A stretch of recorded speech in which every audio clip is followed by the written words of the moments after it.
Hello friends and to all investors.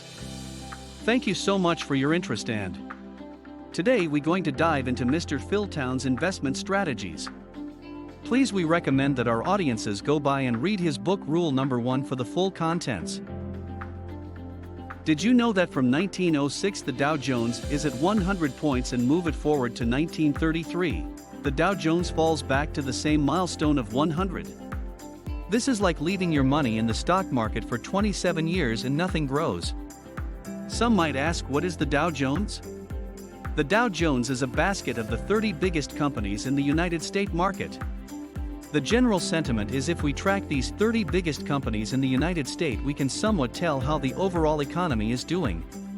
However, after all, in 2020 with trillions of dollars that is being pumped into the market to respirate the economy, it is fair for us to conclude that tracking the Dow Jones and compare it with the overall economy is a discourse in the current era.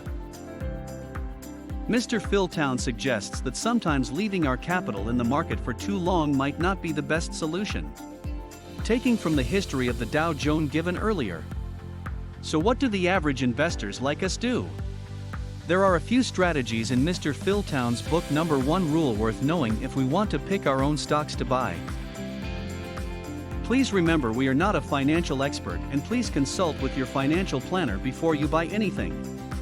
This video is solely for education and we are not liable for any damages. So please don't sue me. Let's get started. Mr. Town's 4 M's. Does the company have 1. Meaning? In other words, can this business feed your family 100 years from now? 2. Does this company have any moat around it?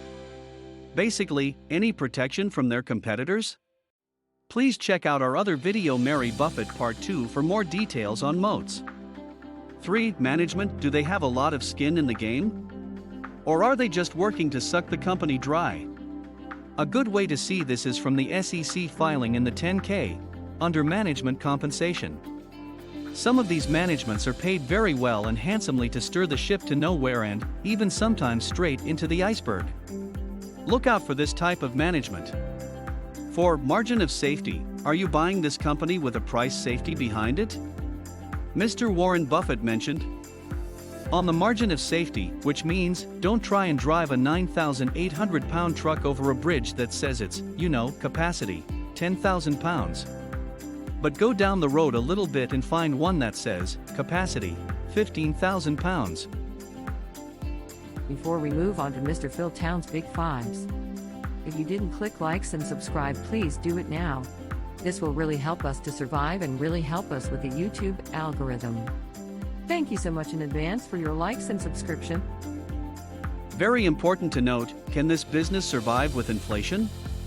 If this business cannot keep up with inflation, then inflation will eat this business to death. Please remember this before you buy the company. Now, Mr. Town's Big Fives. 1. ROIC, return of invested capital. Is this number over 10%? 2. Sale growth rate. Is their sale even growing or standing still? 3. Earning per share growth rate. 4. Equity book value per share growth rate. 5. Free cash flow growth rate. Please note all these Big Fives growth rates must meet the minimum threshold of 10% or over is a good long-term investment according to Mr. Phil Town.